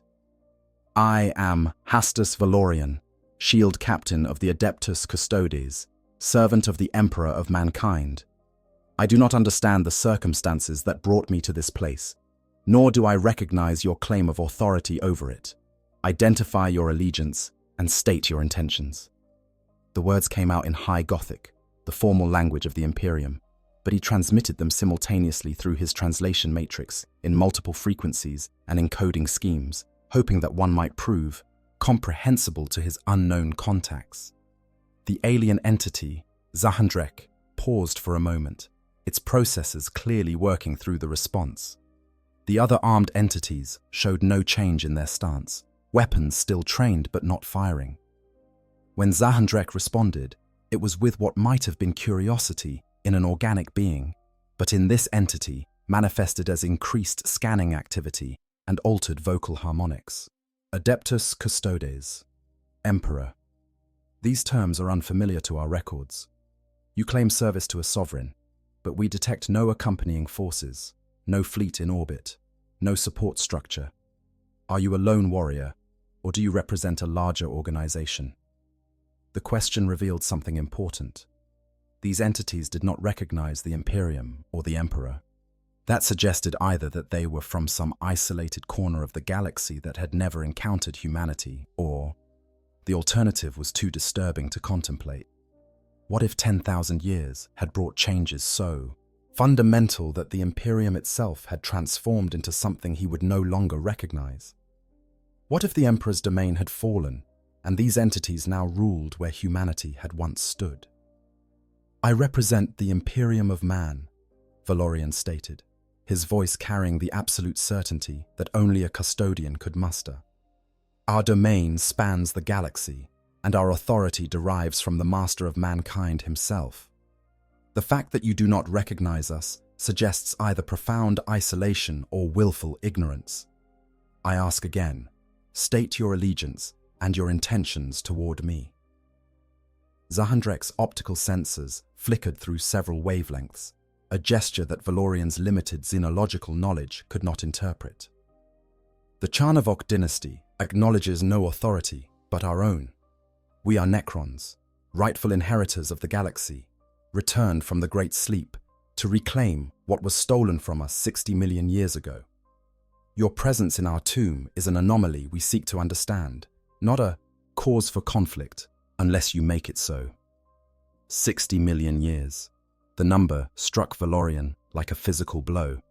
These entities claimed a history that dwarfed even the Emperor's achievements, that predated humanity's emergence as a star-faring species by an incomprehensible margin. If their claim was true, if they genuinely represented a civilization that ancient, then they possessed technology and knowledge that could rival or surpass anything the Imperium had achieved. And they called themselves Necrons, a term that Valorian's database flagged with a priority alert, cross-referencing it against fragmentary intelligence reports from the dying days of the heresy. Necrons, Ancient machines awakening on dead worlds, technology that could atomize Imperial armor, inexorable advance that could not be stopped by conventional weapons. The reports had been sparse and often dismissed as exaggerations or fabrications, but now Valorian stood face to face with the reality those reports had tried to describe. He was alone, in a tomb world, controlled by one of the galaxy's most enigmatic and potentially dangerous xenos species, with no clear path to escape or rescue. Standoff in the containment chamber. The two ancient warriors, one flesh wrapped in metal, the other pure necrodermis animated by captured consciousness, regarded each other across the containment chamber. Neither moved, both calculating the probabilities and consequences of various courses of action. The Lich Guard maintained their vigil, weapons trained on the golden figure that stood at the chamber's center. Zandrek waited, his processes running through scenarios and attempting to predict the artifact's next action. Valorian's tactical assessment had reached several conclusions. First, immediate combat was inadvisable. The room was a kill box, designed to eliminate threats with overwhelming firepower.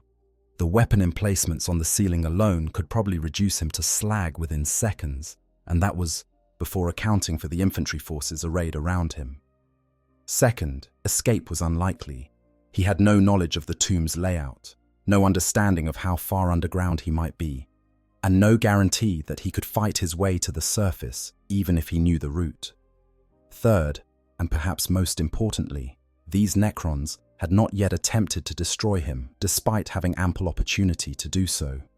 They wanted something from him, information, or perhaps access to his technology, and that want represented the closest thing he had to leverage. Your claim of awakening after 60 million years, Valorian said carefully, choosing his words with precision. If true, it explains why you have no knowledge of the Imperium or the Emperor. The question becomes, how did I, a warrior of the Imperium, come to rest in your tomb? I have no memory of entering this place intentionally, which suggests either catastrophic failure of my mission or some external force that brought me here against my will.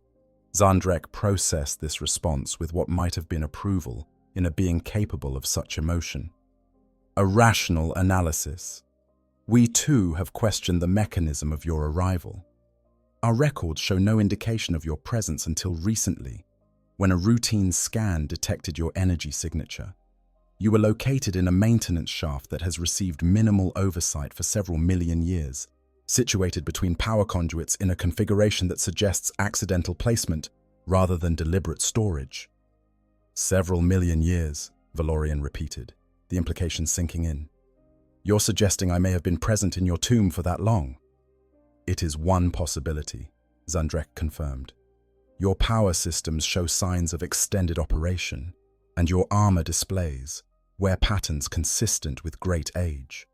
However, the mystery of how you came to be here remains unsolved. Our tomb has been sealed and dormant for the majority of the Great Sleep. For you to enter during that time would have required bypassing security systems that should have been active even in our slumber. Valorian considered this information, his mind working through the implications. If he had been present in the tomb for millions of years, then whatever mission had brought him here had occurred in the ancient past, possibly even before the heresy itself. But that made no sense with his memories, which clearly placed his internment in the Dreadnought during the heresy era. Unless time itself had been manipulated.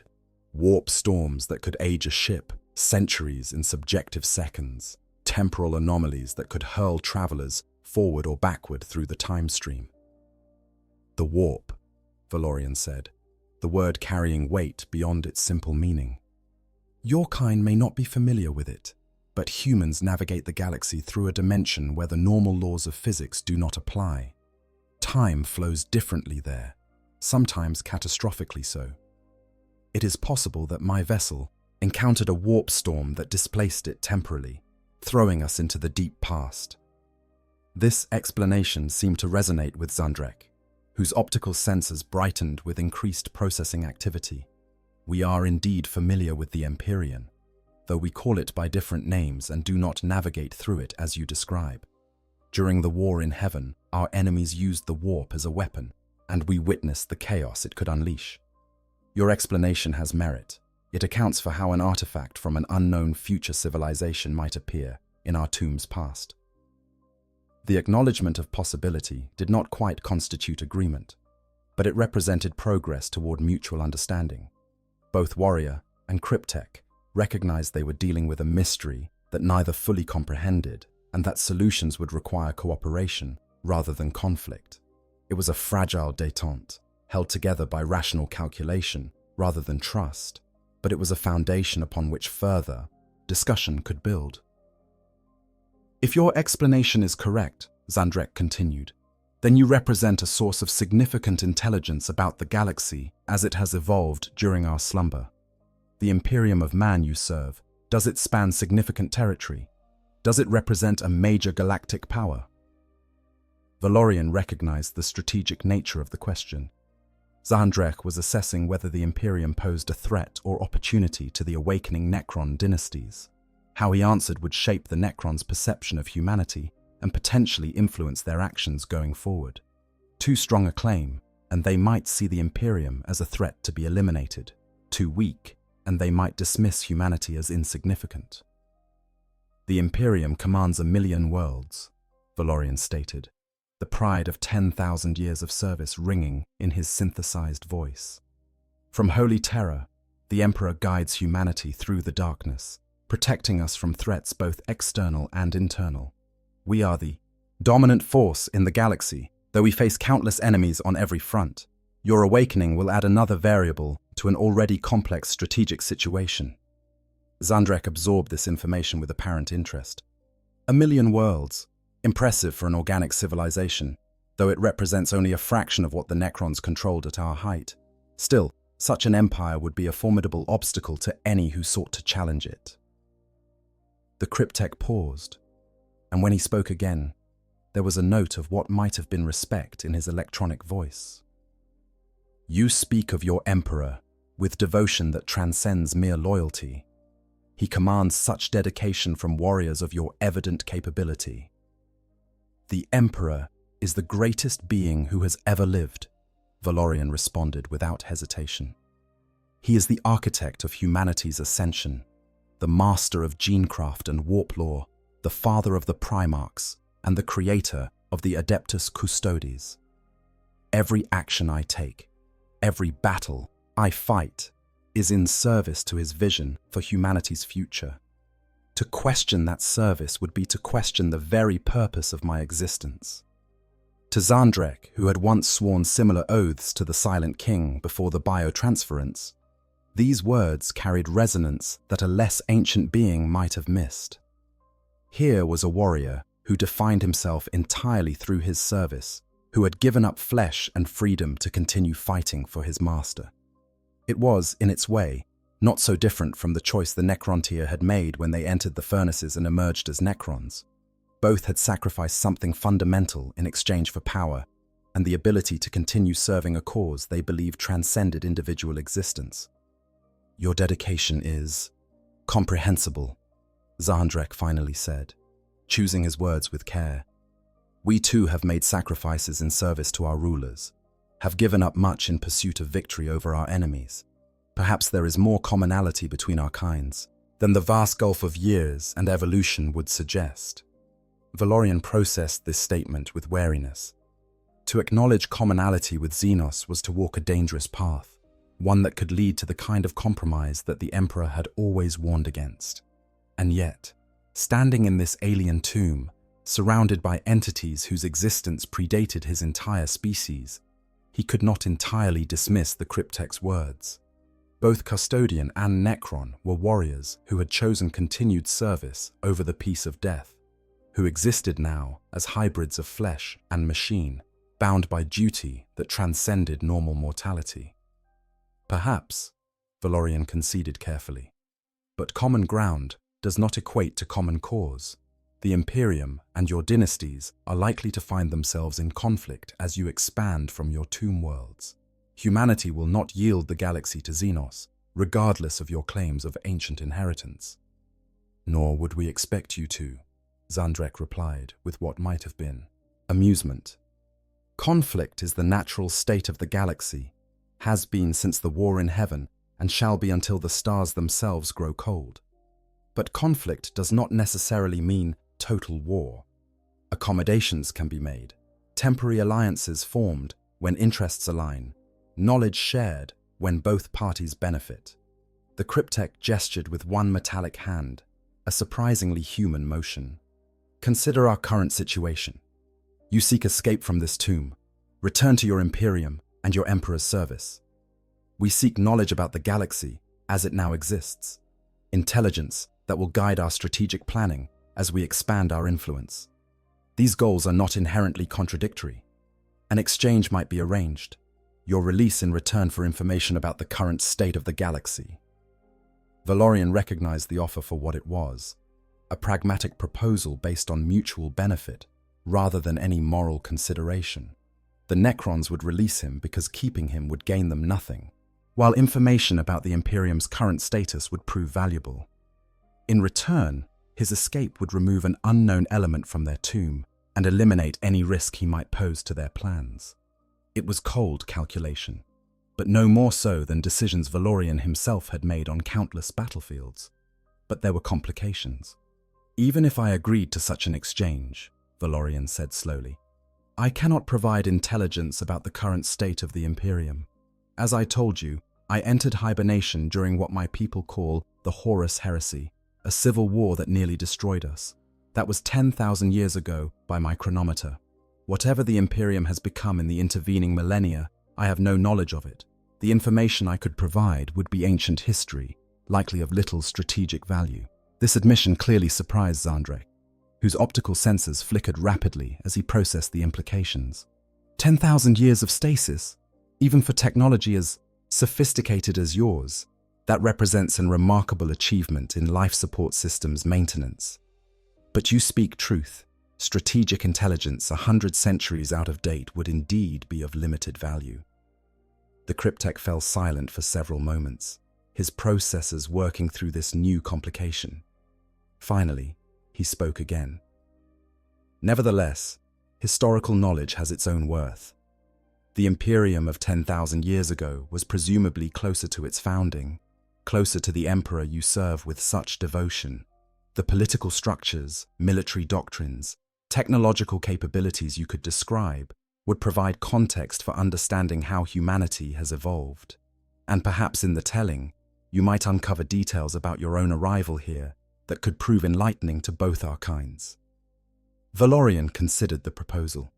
It represented a way out of his immediate predicament, a chance to escape the tomb and potentially find his way back to Terra. But it also meant cooperating with Xenos in a way that violated fundamental imperial doctrine. The Lectitio Divinitatus, the religious framework that had grown around worship of the Emperor, taught that all Xenos were abominations to be destroyed. Even the more pragmatic elements of imperial governance generally advocated for extermination over cooperation. But the Emperor himself had been more nuanced in his approach to Xenos. During the Great Crusade, there had been instances of temporary alliance with alien species when strategic necessity demanded it. The Emperor had taught that humanity's survival was the highest law, and that all other considerations were secondary to that goal. If cooperation with these Necrons could get him back to Terra, back to the Emperor's service, then surely that outweighed any doctrinal concerns about dealing with Xenos. I will share what knowledge I have, Valorian finally said, the words committing him to a path he was not entirely comfortable with. In return, you will provide me with current intelligence about the galaxy's state and assistance in returning to Imperial space. And one other condition, no study or dissection of my systems. The technology of the Adeptus Custodes is sacred, not to be profaned by Xenos examination. Zandrek's optical sensors brightened, and when he spoke, there was a note of satisfaction in his voice. Agreed. Your systems will not be disturbed beyond the scanning we have already conducted. You have my word as cryptek of the Charnavok dynasty, an oath that carries weight among my kind, even now. And so an accord was reached, imperfect and fraught with potential for betrayal on both sides, but an accord nonetheless. Two ancient warriors, representatives of civilizations separated by millions of years of evolution, found common ground in the mutual exchange of information. It was a small thing in the vast scope of galactic history, but it represented something rare in the darkness of the galaxy, a moment where war was deferred in favor of understanding. Over the following days, Valorian shared his knowledge of the Imperium as it had existed during the Great Crusade and the Horus Heresy. He described the Emperor's vision for humanity, the creation of the Primarchs and the Space Marine Legions, the technological heights achieved during humanity's expansion across the stars. He detailed the betrayal of Horus and the civil war that followed, the desperate battles to preserve the Imperium from traitors who would tear it down. He spoke of the siege of Terra, of the Emperor's final confrontation with his wayward son, of the sacrifice that had seen the master of mankind interred upon the Golden Throne. In return, Zandrek shared knowledge of the galaxy as it existed in what the Imperium called the 41st Millennium. He described a galaxy torn by conflict on every front, where humanity struggled to maintain its grip on a million worlds against countless threats. He spoke of the Tyranids, extragalactic, horrors that consumed all biomass in their path. He detailed the growth of chaos, warp entities that had grown in power and now openly contested for dominion over reality itself. He described the Aeldari, diminished remnants of a once great empire, and he spoke of the awakening Necron dynasties, tomb worlds stirring to life across the galaxy, ancient powers returning to reclaim their inheritance. For Valorian, this intelligence was both invaluable and deeply troubling. The Imperium had survived, that much was clear, but it had paid terrible prices for that survival. The Emperor lived, though his existence was apparently limited to psychic guidance from the Golden Throne rather than active leadership. Technology had regressed from the heights of the Great Crusade, knowledge had been lost, and superstition had replaced understanding in many areas. The Imperium had become an empire of faith rather than reason, worshipping the Emperor as a god rather than acknowledging him as the Pao, remarkably advanced but still mortal being he had been. And yet, despite all this, humanity endured. A million worlds still flew the Imperial Aquila. Space Marines still fought in the Emperor's name. The Adeptus Custodes still maintained their vigil on Terra. The dream had not died, even if it had been transformed into something the Emperor himself might struggle to recognize. Resolution and return. After 5 days of intensive information exchange, Zandrek declared himself satisfied with the intelligence Valorian had provided. "You have honored our agreement," the cryptek said, his tone carrying genuine respect. "The historical context you have provided will prove valuable in understanding the Imperium we will inevitably encounter as we expand. In return, we will fulfill our obligation to return you to Imperial space." This promise, however, proved more complex to fulfill than simply opening a door and pointing Valorian toward the nearest Imperial world. The tomb was located deep in a sector where human presence was minimal. The few Imperial outposts in the region were small frontier colonies, barely noted in official records. More significantly, the Necrons had no intention of simply releasing a Custodian Dreadnought in their own backyard, where he might immediately report the tomb's location to Imperial authorities and trigger a preemptive strike. The solution, when Zandrek proposed it, was characteristically pragmatic. The human explorers who triggered our awakening maintain a void-capable vessel in orbit above this world. We had planned to destroy it to eliminate witnesses to our presence, but an alternative presents itself. We will capture the vessel intact and place you aboard it. Once you have traveled to the edge of this system, we will relinquish control and you may proceed to the nearest Imperial outpost. By the time you could return with forces capable of threatening this tomb, we will have completed our own awakening and established defenses, sufficient to deter casual assault. Valorian recognized the calculation behind the offer. The Necrons would gain time to prepare while eliminating a potential threat, and he would achieve his goal of returning to Imperial space. It was not an ideal solution, trading one unknown for another, but it represented the best option available given the circumstances. The operation to capture the human vessel went smoothly, a testament to Necron technology and tactical planning. Warriors teleported directly onto the ship's bridge, appearing in flashes of green light that left the crew no time to respond before Gauss rifles had reduced resistance to atoms. Within minutes, the vessel was under Necron control, its crew subdued, and its systems commandeered by cryptech programs that penetrated even the most sophisticated security protocols. Valorian was brought to the surface under heavy escort, emerging from the tomb for the first time in untold millennia. The world above was as dead as the tomb. Below, a lifeless ball of rock and dust orbiting a dying star. But above, in the black sky, he could see the captured vessel hanging in orbit like a promise of escape. Necron teleportation technology transported him directly to the ship's cargo hold, where Zandrek waited for a final exchange of words. "You have been an unexpected development in our awakening," the cryptech said, his tone thoughtful, "but not an unwelcome one. The knowledge you have shared will serve the dynasty well, and perhaps, in the fullness of time, our peoples might find other occasions for cooperation rather than conflict." Valorian, his massive Dreadnought form filling much of the cargo hold, considered his response carefully. "I cannot speak for the Imperium's policies toward your kind," he finally said, "but I acknowledge that you have honored our agreement and treated me with a degree of respect I did not anticipate from Xenos. When I make my report to the Emperor's representatives, I will note that the Necrons are capable of reason and strategic calculation, and that total war may not be the only possible relationship between our kinds." It was a small concession, barely a deviation from Imperial doctrine, but it represented acknowledgement that not all Xenos were mindless beasts to be exterminated without thought. For Zandrek, it was enough. The cryptech departed, taking his escort with him, leaving Valorian alone on the captured ship. Within hours, the vessel began moving, automated systems guiding it toward the system's edge under Necron control.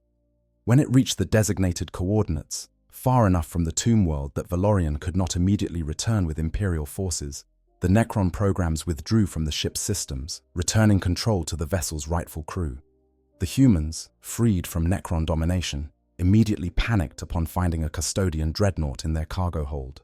It took considerable effort on Valorian's part to convince them he was not a threat, that he was in fact their best hope of surviving the encounter with the Xenos who had seized their ship. Once he had established his authority, he ordered the crew to set course for the nearest Imperial outpost, a small naval station 3 systems away. The journey took 2 weeks, weeks that Valorian spent attempting to understand the Imperium he was returning to. The crew members, once they overcame their initial terror, proved surprisingly willing to discuss their lives and the state of the Imperium. What Valorian learned confirmed much of what Zandrek had told him. The Imperium had become an empire of faith, worshipping the Emperor as the God Emperor and treating his words as holy scripture. Technology was regarded with superstition, maintained by the Adeptus Mechanicus through ritual and rote rather than true understanding. The Space Marine legions had been broken apart after the heresy, divided into smaller chapters to prevent any one commander from wielding the kind of power that had enabled Horus's rebellion. It was not the Imperium Valorian remembered, but it was the Imperium that existed, and he remained sworn to serve it, regardless of how it had changed during his absence. When they finally reached the naval station, Valorian identified himself to the station's commanders and requested immediate transport to Terra. The response was predictable: confusion, awe, and eventually acceptance that a Custodian Dreadnought, regardless of how impossible his story seemed, must be accommodated. Within days, a fast courier ship was dispatched to carry Valorian back to Holy Terra, back to the Imperial Palace. back to the Golden Throne where the Emperor waited. The journey would take months, even with the fastest ships the Imperium could provide. During that time, Valorian would have ample opportunity to reflect on his experiences in the Necron tomb, on the unexpected accord reached with Zandrek, and on the implications for the Imperium of the Awakening, Necron dynasties. He would compose his report, carefully documenting everything he had learned, while acknowledging the unprecedented nature of his cooperation with Xenos. And on a dead world far behind him, Overlord Kemreth and his dynasty would complete their awakening, preparing to reclaim their place in a galaxy that had moved on without them. The human explorers would be released unharmed, their memories altered by Necron technology to remove all recollection of the tomb's location. The tomb's defenses would be strengthened, its warriors assembled, and its weapons prepared for the conflicts that would inevitably come. The encounter between Custodian and Necron had ended peacefully, an almost miraculous outcome in a galaxy defined by perpetual war. But both sides understood that this peaceful resolution was an anomaly, a brief moment of cooperation in an ocean of conflict. When their peoples met again, as they inevitably would, it would likely be as enemies on a battlefield rather than as negotiating partners in a containment chamber. Yet even in acknowledging this reality, both Valorian and Zandrek carried away something valuable from their encounter. Valorian had learned that not all Xenos were mindless beasts, that some possessed sophistication and reason that demanded respect, if not friendship. Zandrek had learned that the Imperium, despite its technological regression and religious fervor, remained formidable through the dedication of warriors like the Custodians. And in the deepest vaults of the Charnavok tomb, in data crystals that would be preserved for millions of years if necessary, Zandrek stored complete records of his conversations with the Custodian. Future generations of Necrons would have access to this intelligence, would understand the Imperium not just as enemies to be destroyed, but as a civilization with its own history, its own heroes, and its own reasons for fighting. It was, perhaps, the most that could be hoped for in a galaxy where war was eternal and peace remained forever out of reach. But it was also more than either side might have expected when the Canoptek scarabs first detected that impossible energy signature in the forgotten maintenance shaft. Epilogue echoes across the galaxy. The return of Custodian Dreadnought, Hastus Valorian, to Terra was, by any measure, one of the most remarkable events in recent Imperial history. His arrival at the Eternity Gate, presenting credentials from an era 10,000 years past, sent ripples of shock through the halls of the Imperial Palace.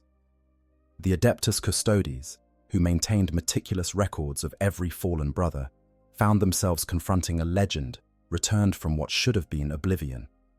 The debriefing took weeks, with high-ranking custodians, inquisitors, and even representatives of the revived Primarch Guilliman questioning Valorian about his experiences. His account of extended stasis in a Necron tomb, followed by peaceful negotiation and release, challenged fundamental assumptions about Xenos and about the nature of the Imperium's conflicts. Some called for his immediate return to the tomb world, accompanied by overwhelming force to destroy the Necrons before they could complete their awakening. Others advocated for caution, recognizing that a single custodian's word carried weight, but did not necessarily justify the massive military commitment that assaulting a tomb world would require. In the end, a compromise was reached. The sector where the tomb was located would be monitored by long-range surveillance, but no immediate assault would be launched. The Necrons had honored their agreement with Valorian, and Imperial pragmatism recognized that honoring that accord, at least temporarily, served humanity's interests. When and if the Charnavok dynasty began expanding aggressively, the Imperium would respond with appropriate force. But for now, both sides would maintain the uneasy peace that Valorian and Zandrek had negotiated. For Valorian himself, the return to service was complicated by the vast gulf of years he had missed. The Imperium he had known was gone, replaced by something he struggled to recognize. Yet the core of his purpose remained unchanged. He was a custodian, sworn to protect the Emperor and serve his will. Whether the Emperor was the walking god of reason he remembered, or the silent deity worshipped by billions, made no difference to that fundamental duty. Far away, on a tomb world whose location remained secret from the Imperium, Overlord Kemreth completed the awakening of his dynasty.